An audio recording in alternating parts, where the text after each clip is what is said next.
Tahukah kamu bahwa orang yang paling tidak tahu diri di sekitarmu biasanya adalah orang yang paling pintar berpura-pura tersakiti? Sebelum ceritanya dimulai, silahkan tulis di kolom komentar di daerah mana saja teman-teman yang menonton edukasi kehidupan ini. Jangan lupa like, subscribe, share, dan tekan lonceng ya, agar channel ini semakin berkembang dan bisa mempersembahkan edukasi kehidupan yang lebih baik dan bermanfaat untuk semua teman-teman yang menontonnya. Semoga teman-teman selalu dalam keadaan sehat. Amin. Baik, mari kita mulai cerita edukasinya. Tahukah kamu bahwa orang yang paling tidak tahu diri di sekitarmu biasanya adalah orang yang paling pintar berpura-pura tersakiti? Selamat datang kembali. Hari ini, kita akan membongkar sebuah ilusi psikologis yang seringkali membuat kita kelelahan secara emosional.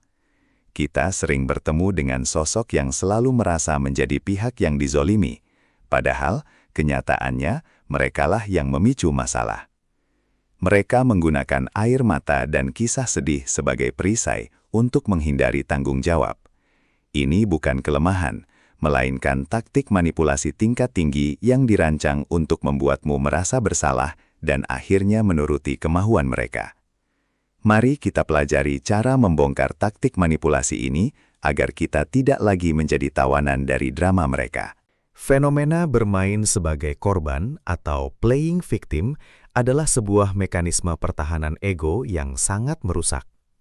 Orang yang menggunakan taktik ini secara sadar atau tidak sadar sedang membalikkan fakta. Saat kamu mengkonfrontasi mereka tentang kesalahan yang mereka buat, secara ajaib alur cerita akan berubah. Tiba-tiba, kamulah yang terlihat jahat karena telah menegur mereka, dan mereka adalah pihak yang malang karena merasa diserang.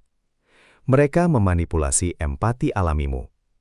Menghadapi orang seperti ini dengan amarah atau logika panjang lebar adalah sebuah kesalahan besar, karena hal itu justru memberikan mereka amunisi baru untuk semakin memposisikan diri sebagai korban yang tertindas.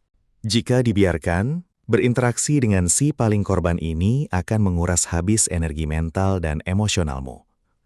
Kamu mungkin akan mulai meragukan kewarasanmu sendiri, sebuah efek yang sering disebut sebagai gaslighting.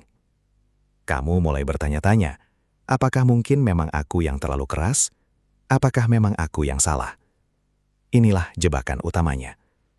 Mereka menanamkan keraguan di benakmu, agar kamu berhenti menuntut pertanggungjawaban dari mereka.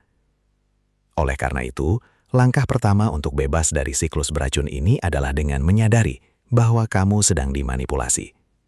Kamu tidak bertanggung jawab atas perasaan mereka yang sengaja dibuat-buat, melainkan atas kedamaian pikiranmu sendiri. Lalu, apa senjata rahasia kita? Para ahli psikologi klinis merekomendasikan sebuah metode komunikasi yang terbukti ampuh menetralisir manipulasi tipe ini, yaitu metode BIF. Singkatan ini merujuk pada brief, informatif, friendly, dan firm. Metode ini dirancang khusus untuk menghentikan drama tanpa memicu eskalasi konflik. Dengan menggunakan BIF, kita mengambil kendali atas percakapan dan tidak memberikan ruang sedikit pun bagi mereka untuk memutarbalikkan fakta atau mengeksploitasi emosi kita. Mari kita bedah satu persatu, bagaimana kamu bisa mempraktikkan keempat pilar ini dalam kehidupan sehari-hari saat berhadapan dengan manipulasi. Huruf pertama adalah B, yang berarti brief atau singkat. Saat kamu merespons orang yang sedang playing victim, gunakan kalimat yang sangat singkat. Jangan pernah memberikan penjelasan yang panjang lebar, karena setiap kata ekstra yang kamu keluarkan akan dipelintir dan dijadikan senjata untuk menyerangmu kembali. Semakin sedikit kata yang kamu gunakan, semakin sedikit celah yang mereka miliki untuk menciptakan drama baru. Hindari memberikan justifikasi, pembelaan diri, atau argumen yang mendalam. Cukup sampaikan apa yang perlu disampaikan dalam 1 atau 2 kalimat pendek untuk menutup celah manipulasi sedini mungkin. Huruf kedua adalah I, yang berarti informatif atau informatif. Fokuslah hanya pada fakta yang ada, bukan pada perasaan, opini, atau asumsi. Orang yang playing victim hidup dalam dunia emosi yang dilebih-lebihkan. Untuk menetralisirnya, kamu harus membawa mereka kembali ke dunia realitas yang objektif. Sampaikan informasi atau keputusanmu tanpa menyertakan nada emosi negatif. Misalnya, hindari menyebut mereka pemalas dan cukup katakan bahwa laporan tersebut harus diserahkan jam 5 sore ini. Dengan berpegang teguh pada fakta, kamu memutus aliran bahan bakar emosional yang mereka butuhkan untuk melanjutkan peran sebagai korban. Dua huruf terakhir adalah friendly dan firm, ramah dan tegas. Ramah bukan berarti kamu mengalah atau menyetujui cerita karangan mereka, melainkan menjaga kesopanan dasar untuk mencegah mereka menuduhmu bersikap kasar. Kamu bisa membuka kalimat dengan sapaan yang netral.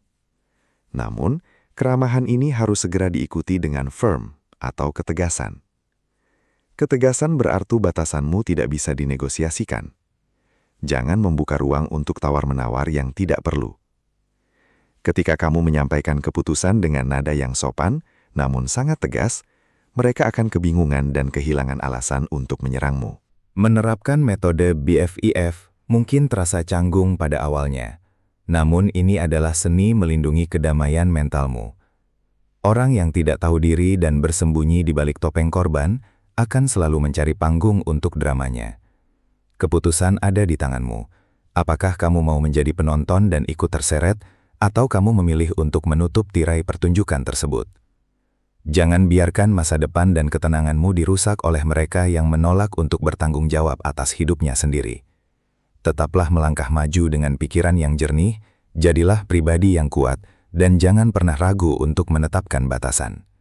Terima kasih telah mendengarkan, dan sampai jumpa di ruang pencerahan berikutnya.